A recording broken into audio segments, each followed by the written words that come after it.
అబ్బే ఎహలే షైది ఏ ఉండవయ్యా తక్కువ అని బ్రహ్మానందం ఎర్రవెల్లి దయాకర్ రావును అన్నాడనే వీడియో చూసిన వాళ్ళకు కొందరికి కోతి కొబ్బరిచిప్ప దొరికినట్టే చేసిండ్రు. పోయింది మాజీ మంత్రి ఇజ్జత్ మొత్తం పోయింది. బ్రహ్మానందంతో ఫోటో దిగనికి చేయి పట్టుకుంటే దేకకుండా పోయిండు. నలుగురు నడుమ నాముష అయింది. పరువు మొత్తం గంగల కలిసిందని ఆ వీడియోను ట్రోల్ చేసిండ్రు. చెప్పరాని షేరింగ్లు చేసిండ్రు. కానీ ఎర్రవెల్లి దయాకర్ రావును బ్రహ్మానందం దేకకుండా పట్టించుకోకుండా ఉండు అనేది లేదట. అదంతా ఉత్తముచ్చట్నేనట. ఓ లెక్కకు బ్రహ్మానందం చేసిన పనట అది. అంతేగాని పబ్లిక్ అనుకున్నట్టు ఏం లేదట. అదే ముచ్చట బ్రహ్మి బాబాయ్ చెప్తున్నాడు. ఇన్నుండ్రోసారి నేను నిన్న మోహన్ బాబు గారి ఫంక్షన్కి వెళ్ళేటప్పుడు లేట్ అయిందని కొంచెం హడావుడిగా వెళ్తున్నాను. అంతలోకే దయాన్ని ఎదురయ్యాడు. ఏదో పిచ్చపాటి మాట్లాడుకున్న తర్వాత రాన్న ఫోటో తీసుకుందాం అంటే వద్దండి ఫోటో వద్దాం అని చెప్పేసి నేను చకచక లోపలికి వెళ్ళిపోయాను. అది చాలామంది మిత్రులు కొంచెం అపార్థం చేసుకున్నట్టున్నారు. దయాకర్ గారితో నాకు 30 ఏళ్ల సంబంధం ఉంది. మంచి మిత్రులం. నేనంటే ఎంతో అభిమానంగా ప్రేమగా చూస్తుంటారు. మేము కూడా ఎంతో మాట్లాడుకుంటాం. ఫ్యామిలీ ఫ్రెండ్స్లా ఉంటాం.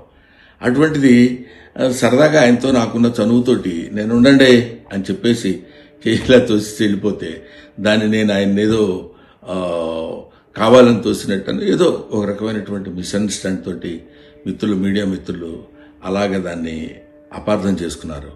అలాంటిది కాదు. ఇన్నరా బ్రహ్మానందం బాబాయ్ ఎర్రవెల్లి దయాకర్ రావులు మస్తు మంచి దోస్తులట. అందుకే జరంత పరాశకం ఆడినట్టు చేసిండట. అంతేగాని దయన్నను కావాలని ఏదో చేసేదానికి కాదు అని చెప్తున్నాడు. దయన్న అంటున్నాడంటే వాళ్ళది ఎసోంటి ఫెవికాల్ బంధమో అర్థం చేసుకోండి. ఆ తర్వాత కూడా ఫంక్షన్లో నేను ఆయన చాలాసేపు మాట్లాడుకున్నాం. అంతకుముందు మాట్లాడుకున్నాం. ఫంక్షన్ అయిపోయిన తర్వాత కూడా మేము మాట్లాడుకున్నాం. కానీ ఇది పొద్దునే చూడగానే ఆయన నేను చూసుకుని నవ్వుకున్నాం కూడా. ఇది చూడడానికి మిత్రమా ఇట్లాగా అనుకున్నారు అన్న ఇట్లాదే దీన్ని మిస్అండర్స్టాండ్ చేసుకున్నారని ఆయన అంటే నేను కూడా ఎంతో అయ్యో ఇదేంటి ఇలా జరిగిందని ఆయన్ని ఎక్కడ అపార్థం చేసుకుంటారో అని అలాంటిది కాదు అని చెప్పడానికి క్లారిటీ ఇవ్వడానికి మాత్రం మీ అందరికీ ఫోన్ చేసి చెప్తున్నాను. గిట్టనోళ్ళు ఉత్తుతగానే పుకార్లు పుట్టించిన వాళ్ళు చేయబట్టి గిట్లా చెప్పాల్సి వస్తున్నదట. మరి అంతే కదా, కొందరు సోషల్ మీడియా నడిపే ఉద్దరగాళ్ళు ఉన్న కాడు ఉండక నిప్పులు ఉప్పేసినట్టు చేస్తున్నారు. మొన్న మోహన్ బాబు సినిమా రంగంలో అడుగు పెట్టి 50 ఏళ్ళు అయినందుకు పెద్ద ఫంక్షన్ తిరిగా చేసిండు హైదరాబాద్ లా. దానికి రాజకీయ లీడర్లను, సినిమా పెద్దలను, బంధువులుగాని పిలిస్తే దానికి దయాకర్ రావు కూడా పోయిండు. హాగో గప్పుడు బ్రహ్మానందం చేసిన కైత్కాల పనేనట అది. కాబట్టి ఎవరు ఏ తిరిగా కూడా అపార్థం చేసుకోకుండ్రి అంటున్నాడు బ్రహ్మి బాబాయ్. తక్కువ కాలంలో ఎక్కువ జనం ప్రేమను పొందిన లీడర్లు దేశంలో చాలా మంది ఉన్నారు కావచ్చు. కానీ చాలా తక్కువ కాలంలో చాలా ఎక్కువ వ్యతిరేకతను ఎదుర్కొన్న లీడరు సీఎం రేవంత్ రెడ్డి ఒక్కడే కావచ్చు. ఇక చూడండి ముఖ్యమంత్రి నియోజకవర్గం కొడంగల్లో ఎట్లున్నదో జనం నిరసన.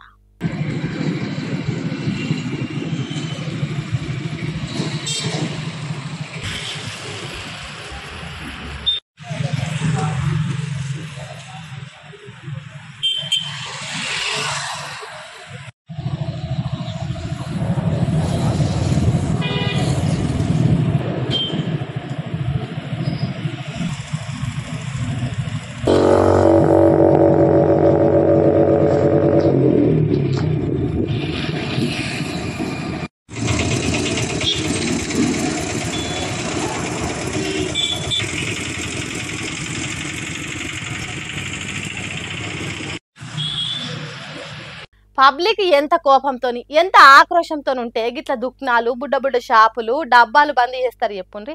రోడ్ల మీద ఒక్క పురుగు కూడా కనిపిస్తలేదు. అప్పుడెప్పుడో కరోనా కాలంలో లాక్డౌన్ పెట్టినట్టే ఉన్నది కదా కొడంగల్ పట్నం. అది కూడా ఏ పార్టీల సపోర్ట్ లేకుండా ప్రజలే సొంతంగా కొడంగల్ బంద్ చేసిండ్రు. అది కూడా సీఎం రేవంత్ రెడ్డి బహిరంగ సభ కొడంగల్లో జరుగుతున్న రోజే గిట్లా చేసిండ్రు. మరి ఓట్లేసి గెలిపించి సీఎం అయ్యేటట్టు చేసిన అక్కడి ప్రజలకు ఎందుకంత కోపం అంటే కొడంగల్ మండలంలో ఉన్న మెడికల్ కాలేజీని, పశువుల డాక్టర్ల కాలేజీని, నర్సింగ్ యంగ్ ఇండియా ఇంటిగ్రేటెడ్ కాలేజీలను దుద్యాల మండలానికి తరలిస్తున్నారట. అట్లా ఎట్లా చేస్తాడు రేవంత్ రెడ్డి? సొంత నియోజకవర్గ పబ్లిక్ అందుబాటులో ఉన్న కాలేజీలను అందకుండా చేస్తాడా? ప్రజల మీద ప్రేమ ఉన్నదో లేదో గానీ కనీసం ప్రాంతం మీదనైనా ప్రేమ ఏదో ఒకటి చేయాలనే పట్టు ఉండాలి. గాని రేవంత్ రెడ్డి రేవుతావు లేని పనులు చేస్తున్నందుకు ముక్కు పూటలు ఉబ్బేంత కోపంతోని కొడంగల్ పబ్లిక్ ఇట్లా చేసిండ్రట. ఈ బంధు సురుకు బహిరంగ సభకు దాకేటట్టు చేస్తున్నారు. అంటే సీఎం రేవంత్ రెడ్డి పతార ఎట్లున్నదో చూడండి. సొంత నియోజకవర్గంలో చీరి చింత గట్టినంత పని చేస్తున్నారు.